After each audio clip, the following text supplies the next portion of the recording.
Welcome back to Northern Perspective, everyone. I'm Cypher. And I'm Fox. So, is Greg Fergus in trouble? Not if you ask the Liberals.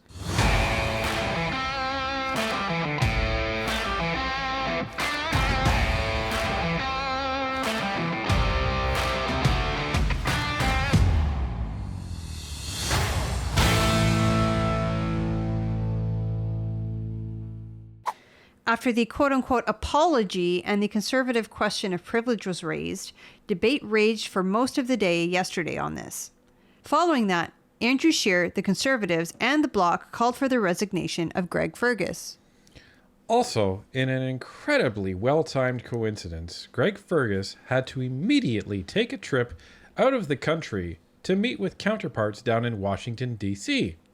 This morning, one of the deputy speakers took over and addressed the question of privilege. The Conservatives also raised a question of privilege to Deputy Speaker Chris d'Entremont to determine if Fergus broke any rules and to then refer the matter to the parliamentary committee and decide on next steps to ensure such a situation never happens again.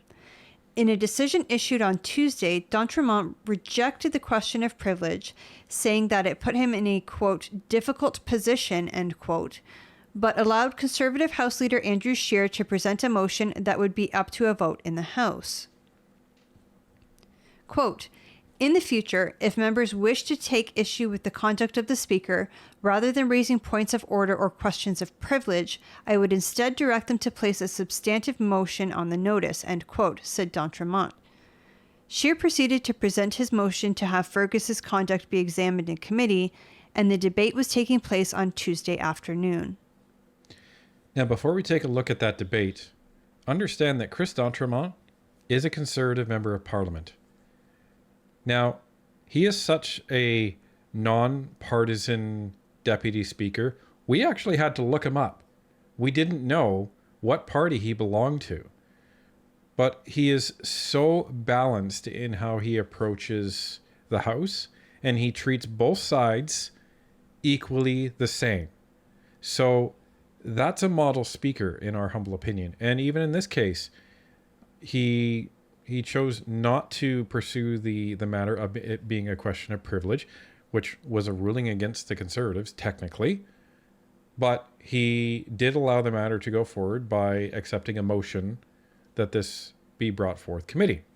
So right here, it shows the difference between a very partisan Liberal speaker and an MP with a lot of integrity in Chris d'Entremont. So it's fascinating to me, the difference. Now, let's take a look at some of that debate. The Honourable House Leader for the Official Opposition. Mr. Speaker, I move that the Speaker's public participation at an Ontario Liberal Party convention as Speaker of the House of Commons constitutes a breach of the tradition and expectation of impartiality required for that high office, constituting a serious error of judgment which undermines the trust required to discharge his duties and responsibilities, and therefore move that the House refers that matter to the Standing Committee on Procedure and House Affairs with instruction that it recommend an appropriate remedy. Debate. The Honourable House Leader for the Official Opposition. Thank you very much, Mr. Speaker. Thank you very much, Mr. Speaker, and I appreciate the difficult position that this whole scandal has put you in, and I appreciate your ruling where you spelled out the normal course of actions for members to follow when dealing with a chair occupant or dealing with the Speaker. And I appreciate the fact that you also acknowledged the time-sensitive nature of what this scandal has caused for the House and for members. As you know, I made substantive remarks yesterday in making the case for this motion, for this privilege motion.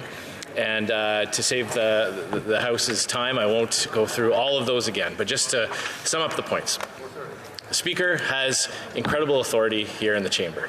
The Speaker makes decisions that are not subject to appeal. There's no higher authority that members can ask for a second opinion should they lose out on a point of order or a question of privilege. The Speaker's word is the command during debates. If the Speaker doesn't like something that was said, the Speaker can take away the floor from a member. The Speaker has the sole authority to expel a member from the chamber. And the Speaker is the only person that can name someone and force them to leave the chamber for the rest of the day. And that decision is not appealable either. In other parliaments, that type of thing must be ratified by the House. In our chamber, the Speaker has sole executive authority. And the reason why I'm talking so much about the incredible powers that the Speaker has is because for members to accept someone to hold that power, there has to be trust in that person. And Mr. Speaker, I'd like to just mention at this point in time that I'll be sharing my time with the honourable member for 𝘨𝘦𝘬𝘧𝘬𝘭𝘺. So that is the type of authority the Speaker has here in the chamber. Around the precinct, the Speaker also has incredible authority as well. He chairs the Board of Internal Economy. The Board of Internal Economy sets the rules about how members are able to use resources to fulfill their functions. Everything from printing protocols and ensuring there's adequate translation services to what types of expenses are allowed. It's a very important role. And for members to accept someone to hold that authority, they must have 100% trust that the person who holds that position is exercising their duty free of any partisan bias, free of any favoritism or preferential treatment. And it can be challenging. You know, we all get elected through a political process. All of us seek a nomination. We join a political party. We sell memberships in that party in advance of a nomination race to win that nomination. During general elections, we go out and we pound in signs promoting our party, both in terms of the brand and in terms of the policies and in terms of the leader. And we all understand that. When somebody enters this place and decides to run for Speaker, usually somebody who chooses that option goes to some length to assure members that they do have a nonpartisan side, that they can put aside their partisanship, their partisan affiliations, take the Speaker's chair, put on the Speaker's robes, and be impartial. Now, in the case of the current Speaker was the former president of the Liberal Party. The current Speaker was the parliamentary secretary to the Prime Minister right up until he ran for Speaker. In the course of this Parliament, between the last election and the date that he was elected as Speaker, the current Speaker was engaged in very partisan activities. He was on, as the Prime Minister's parliamentary secretary, he was busy because there were a lot of scandals the Prime Minister was involved in. There's all kinds of ethics violations and spending scandals and allegations of corruptions across multiple departments. And the current Speaker would dutifully go to committee, defend the Prime Minister, engage in filibusters to prevent the committee from arriving at a decision, and go on TV with other members of other parties and make accusations and defend his boss in a very partisan way. So we were all asked as MPs to go on a bit of a leap of faith with this current Speaker, that after being elected, after winning a majority of the votes in the House, that he would go above and beyond what might be expected. Because his partisanship was so intense and so recent, we went out on a bit of a limb to believe that he would put aside all that partisanship and conduct himself in a way that would earn that trust and justify that trust. So a lot was said there. To summarize, so Scheer was going through the different powers of the Speaker. Some of these you are familiar with, where the Speaker, some of you have commented on this, the Speaker can turn off the mics of anyone in the House, meaning nobody can hear them. And a lot of you pointed out that Fergus likes to do that a lot with the Conservatives. One of the other things that he can do is name somebody. Now, this is considered a very significant action of the Speaker in any House. But if you name somebody, what that means is they actually have to leave the chamber and they're not allowed back in for the rest of the day. So they're essentially banished. Well, and sometimes they're not even allowed back for several days. I mean, sometimes the requirement is that the MP has to apologize for whatever they've said or done. until they're allowed back. So Correct. it is very serious. And it's very serious for the constituents of that particular MP who is named, because then they do not have a voice in the House of Commons. Right. So the MP usually has to balance pride, party interest, and the interest of their constituents in how they conduct themselves in Parliament. Now, some MPs, they're not necessarily named, but the Speaker will threaten them with silence until they apologize. So they can stay in the chamber, but they may not be allowed to speak, or as they say, be recognized, meaning if they stand in the House, the Speaker will ignore them. Or as we've seen Rhoda do in the past, he will take whoever's supposed to speak next and swap them out with the person at the bottom of the list, so that whoever was speaking next becomes the last person, and the last person goes to speak next. So you you pretty much think that the independents are always praying that somebody ticks off the Speaker every question period, so they actually get to ask one of their questions in prime time, which is at the beginning of question period, because the vast majority of Canadians fall off of the ratings, by the time it gets to the end, which is where the Green Party and the independents finally get to ask their questions. So why is he talking about all that?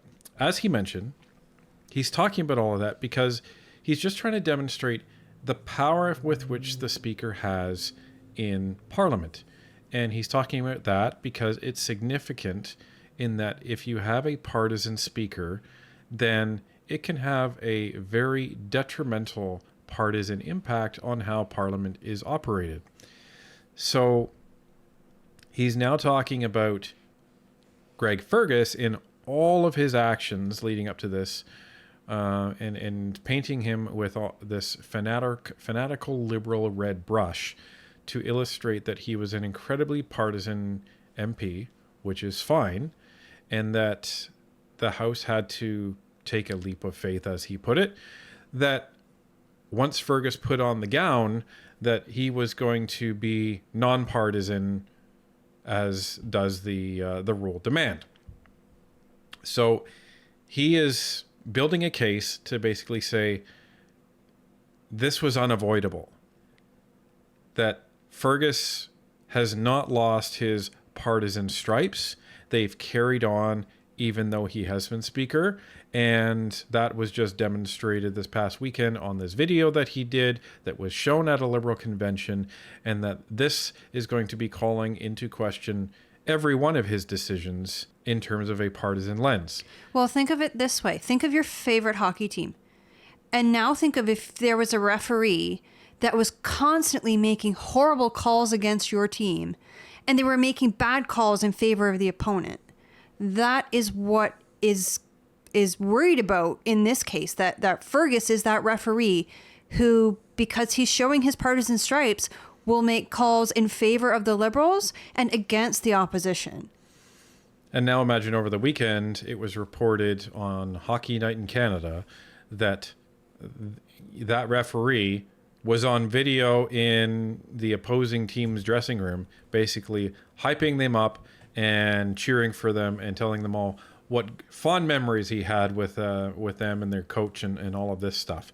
Scheer makes a reference to this, at some point. But just imagine that you would lose your mind, and that referee would lose their job, and that's the point that Andrew Scheer is making here. So based on all of this, all of these arguments, he's saying it's unavoidable. He needs to step down. So let's see what else he has to say. We did give him the benefit of the doubt. And that's why it was so shocking. I could not believe my eyes when I saw the image of the Speaker in his robes, in his office, here on Parliament Hill, at a hyper-partisan political event. I mean, this was no quiet dinner amongst friends. This was a leadership election convention for the Ontario Liberal Party, a party that he doesn't even, in a province that he does not currently reside in, Mr. Speaker. So I was shocked.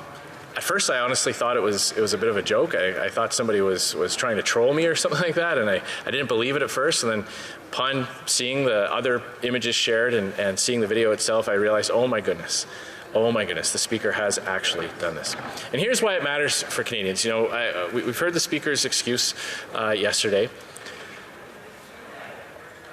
We talked about the incredible authority, the need for the trust between the House members and the Speaker.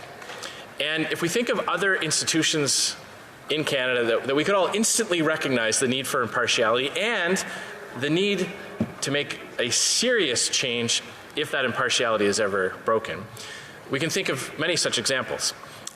Imagine the case in the NHL.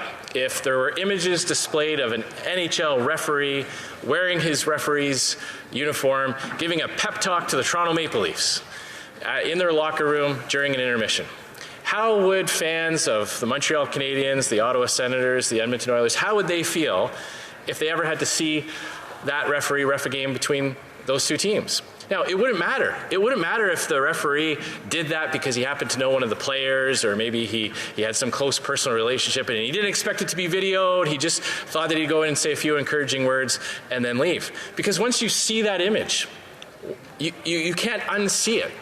And that doubt will always be there. And doubt is the opposite of trust, Mr. Deputy Speaker. Imagine a court proceeding. Imagine you're a defendant in a court case, and you see an image, someone texts you an image of the judge in his robes at a backyard barbecue with the Crown prosecutor. Now, again, the judge might have all kinds of context that he would want you to understand before you jumped to conclusions, but would you want to go through a trial with a judge that had shown that kind of partiality and bias? I know I wouldn't. Imagine a situation between a union and management that has gone to arbitration, and then that arbitrator is seen at a restaurant in his attire in the same clothes he wears during the mediation session, and now he's sitting down with one of the parties involved in the dispute. Would a union want to accept a ruling, even if there was context, even if there was rationales behind it? Of course not. And that's the situation that we find ourselves here in this House, Mr. Deputy Speaker. And that is why our recommendation to the Standing Committee on Procedure and House Affairs will be to recommend to the House that the Speaker resign. Because we do not believe that to go forward, to accept those rulings without appeal, that this current Speaker can fulfill that rule. Yesterday, I mentioned a few very important cases that are technically still under the purview of the Speaker. One touching on a budget bill, whether or not the budget bill was properly introduced because of a Ways and Means motion error that the government made. It's our contention that that motion should have been ruled out of order. That's a budget bill, Mr. Speaker. That's a Ways and Means motion. That's taxation and spending. And for us to trust that the Speaker made that ruling last week, free of any bias, free of any partiality, is just impossible after seeing those images. So, Mr. Deputy Speaker, I hope my colleagues in the House will agree with me that this situation is serious, that it matters not just to members, but to Canadians, because this is the pillar of our parliamentary democracy. Support this motion and support our calls at committee that the Speaker do the right thing, put the institution above himself as an individual, put the role primary in a primary way, and do the right thing and step aside. Thank you very much, Mr. Deputy Speaker. So that's the position of the Conservatives in a nutshell. They want to send this to PROC, as they've said, the Standing Committee on Procedures. This is the committee that Mr. Michael Cooper sits on. It's also the committee where you sometimes see Mr. Brock in as an alternate. You also sometimes see Mr. Barrett in there. So they are busy with many other committees, but this is one that I wouldn't be surprised to see all three of them in at some point, because it is important. This is the referee of the House of Commons, and I think it's so coincidental that all of a sudden he's on a trip down to Washington, D.C. right after this happened.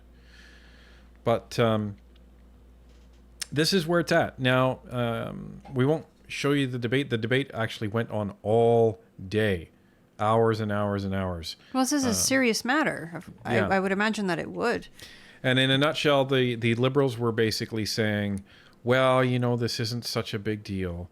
And the NDP were saying, yes, it's a really big deal, but, you know, there's times to be partisan, and this isn't one of those times. And it's like, well, they're not being partisan. They're calling this as they see it. And the Bloc were with the Conservatives. So for anyone out there that was worried that the Bloc was propping up the Liberals all of a sudden, no, the Bloc were voting with the Conservatives to actually, you know, the both of them were calling for the Speaker to resign. So they are voting to send this to the Proc committee, and it sounds like based on what Peter Julian said later in the day, that the NDP are going to be voting with them for that, and we will see what happens. But the Liberals also were doing something very interesting today, and I'll let CTV explain that. What happens now to the Speaker? Right. So yesterday in the House, we saw the Conservatives and the NDP and the Bloc all calling for varying levels of action. The Bloc calling for his resignation, the Conservatives also calling for his resignation, but also moving to push this to a House committee that looks at the comportment, I should say, and the way people behave in the House of Commons. The NDP have also pushed for that as well. So the Deputy Speaker is going to review those calls. He's going to decide whether what Greg Fergus did is bad enough that it needs to be sent to that committee. And then following that, the committee would look at the actions as well, and they would determine what actions need to be taken to, in order, one, that this doesn't happen again, and two, if there are any measures that need to be taken against the Speaker. This morning, the Liberals are really trying to crush this story. They're speaking on it only in French so that it's more difficult to get it broadcast and clippable, but they're also saying, look, he apologized, this should be the end of it. You know, they really think that this was a mistake, but that apology should suffice. So not only are the Liberals not taking accountability, surprise, surprise, they're also speaking about this topic only in French because the Anglophone newscasters cannot use that footage. I mean, we see it in Parliament. It's not the same thing when it goes through a translator. No, you don't get the same engagement, and it's hard to attribute what is said to the person because they're not the one actually saying it. And it also makes it, you know, very difficult for people on social media to engage with it as well. So it's so cowardly of the Liberals to approach it this way. And, you know, just to quote Karina Gold, because they asked her on her way out to cabinet what her opinion on this was, and she said, quote, "We have a tradition in this place that once somebody apologizes, we accept that and we move on," end quote. Yeah, but you guys let Rhoda take the fall. Rhoda was a gentleman. Whether you guys like the guy or not, he screwed up, he resigned. That's absolutely what Greg Fergus should do. He screwed up, he needs to resign. He needs to stand up and be a man and say, I am sorry, it was wrong. I do not deserve this position. I do not deserve a 50% increase in salary that is paid for by the taxpayers because I clearly cannot do this job objectively. Greg Fergus needs to do the right thing and resign.